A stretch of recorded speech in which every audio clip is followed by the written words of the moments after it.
అది అది టెన్షన్ పడకు, ఫ్రీగా చెప్పు.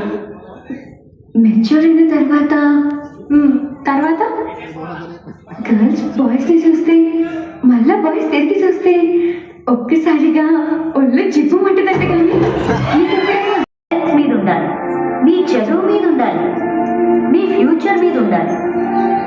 కానీ మీకు అబ్బాయిల మీదే లవ్ ఉండడం వల్ల అక్కడే ఉన్నారు, మీ గోల్ రీచ్ అవ్వలేకపోతున్నారు.